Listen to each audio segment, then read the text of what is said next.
Bonjour à tous, bienvenue dans un monde parallèle, votre espace d'analyse des enjeux économiques africains et occidentaux. Aujourd'hui, nous faisons donc un zoom sur la Tunisie et son secteur minier. Avant tout, on s'abonne et on active la cloche de notification. Alors, une lueur d'espoir se pointe avec une augmentation de 18% de production du phosphate de GAFSA, le phosphate commercial bien sûr. L'annonce a été faite le 11 avril dernier par la ministre de l'Énergie, des Mines et de l'Eau de la Tunisie. Et donc, cette augmentation est une bonne chose, d'accord, mais elle présente quand même des défis économiques, des défis auxquels pourrait faire face cette population de GAFSA. Alors, en quoi ces défis pourraient être un frein pour le développement de la Tunisie, de toute la population de GAFSA, et comment la démocratie économique pourrait-elle être une voie de sortie? Nous allons analyser tout ça avec Boris. Bonjour Boris. Bonjour Dorcas. Alors, les défis économiques liés donc à cet exploit dans le domaine des mines de la Tunisie, précisément à GAFSA, inquiètent, n'est-ce pas? Oui, c'est une inquiétude à la limite, je dirais, impensable, incroyable, dans un monde qui se veut juste. Parce que Gafsa, c'est dans le sud de la Tunisie et c'est un désert. Et si nous devons regarder l'ordre, le cours normal des choses, Gafsa est une oasis au milieu du désert. Et qui dit oasis parle d'un environnement où il devrait faire bon vivre, il devrait avoir de l'eau, de la végétation et la vie serait normalement très belle. Mais force est de constater qu'aujourd'hui à Gafsa, c'est, je dirais, le cataclysme, c'est tout le contraire. Le sous-sol très riche, les populations qui vivent à Gafsa sont super pauvres et les populations environnantes aussi sont super pauvres. Et ça fait même qu'aujourd'hui, une mauvaise gestion de la mine de phosphate qui fait la richesse de Gafsa, une mauvaise gestion de cette mine avec un système, je dirais, entre griffes, je ne dirais pas dictatorial, mais qui ne respecte aucune norme de la démocratie économique, fait que même les investisseurs ont du mal à venir investir dans un environnement pareil. Ce qui fait que la population n'a pas d'emploi, la jeunesse est désœuvrée et les gens végètent dans une misère qui ne dit pas son nom. Alors, quel est le problème que cela pose en termes de démocratie économique, par exemple? C'est très simple. C'est le problème de la pauvreté en face de l'abondance. Parce que on ne peut pas comprendre que les humains qui sont des ayants droit de la terre sur laquelle ils vivent et qui devraient profiter normalement des biens de cette terre-là, soient pauvres, sinon une grande majorité soit pauvre, et que ce soit une minorité, une tranche de cette population-là qui bénéficie des biens du sous-sol. Et cela n'est vraiment pas bien. Il faudra qu'on réfléchisse, il faudra qu'on pense à une solution qui a été déjà même pensée et proposée d'ailleurs par l'Institut Louis Even, qui promeut la démocratie économique. Alors, quel est donc le pilier de la démocratie économique qui pourrait sortir la population de GAFSA de cette impasse? Le dividende social. Le seul pilier qui pourrait sortir GAFSA de cette situation, c'est le dividende social. Et vous n'allez pas, je dis, la grande masse ne va pas comprendre forcément, quand on parle de dividende social, ce que cela c'est. Parce que généralement, en termes de définition très simple, on va dire, le dividende, c'est le bénéfice peut-être après exercice d'un argent, d'un dépôt ou d'une contribution qu'on a eu à faire dans une affaire. Et après exercice, après bilan, la marge bénéficiaire qui se dégage se partage. En termes très simples, c'est ce que c'est que le dividende social. Seulement que dans le cas de la démocratie économique, le dividende social, c'est le fruit. C'est le fruit, après, je dirais, exploitation des ressources naturelles. Je précise très bien que c'est des ressources naturelles offertes par la nature, pour ne pas dire Dieu. Du coup, nous sommes normalement des ayants droit directs. Et on devrait pouvoir en bénéficier si nous avions comme modèle économique, comme modèle de fonctionnement et comme discipline intrinsèque la démocratie économique qui n'est que justice sociale. Mais en fait, dans ce cas, est-ce que les pauvres aussi ont droit à ce dividende? Parce que lorsqu'on nous souvient vos explications par rapport au dividende, c'est un revenu pour les actionnaires.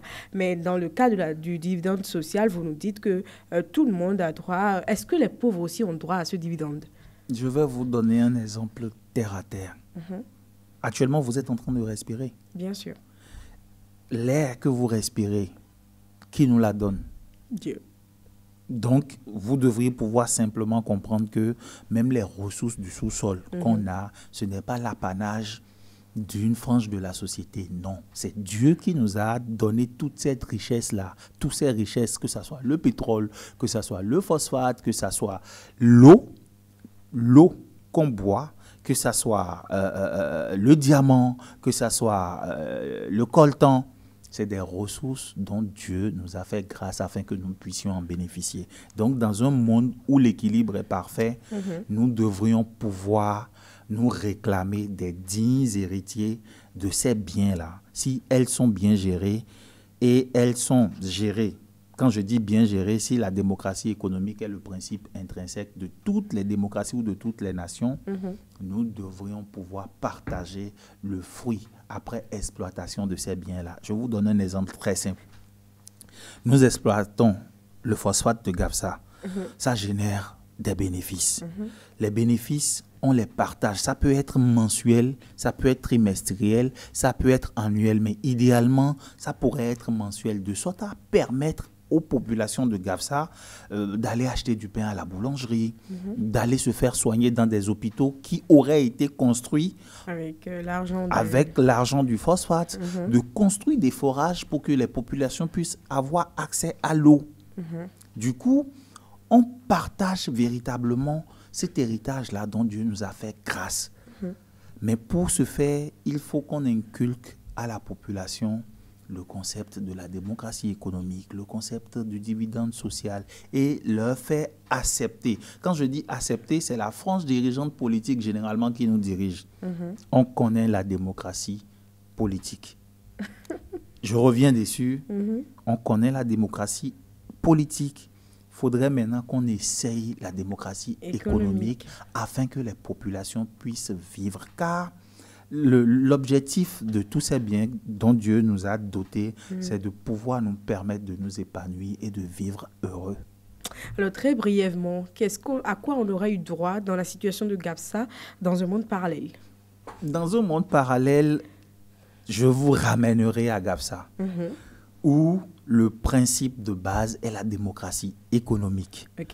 Le sous-sol de Gafsa, qui contient le phosphate. Les dirigeants de la Tunisie instaureraient un système où l'exploitation de ce phosphate doit profiter à la population. Je vous explique très simple. Si on exploite les mines de Gafsa, et à Gafsa, il n'y a pas de route, digne du nom. À Gafsa, il n'y a pas d'eau potable parce qu'une gestion anarchique de cette ressource a fait que même la nappe phréatique et les ressources halieutiques ont été aujourd'hui infectées par une mauvaise exploitation de ce sous-sol-là.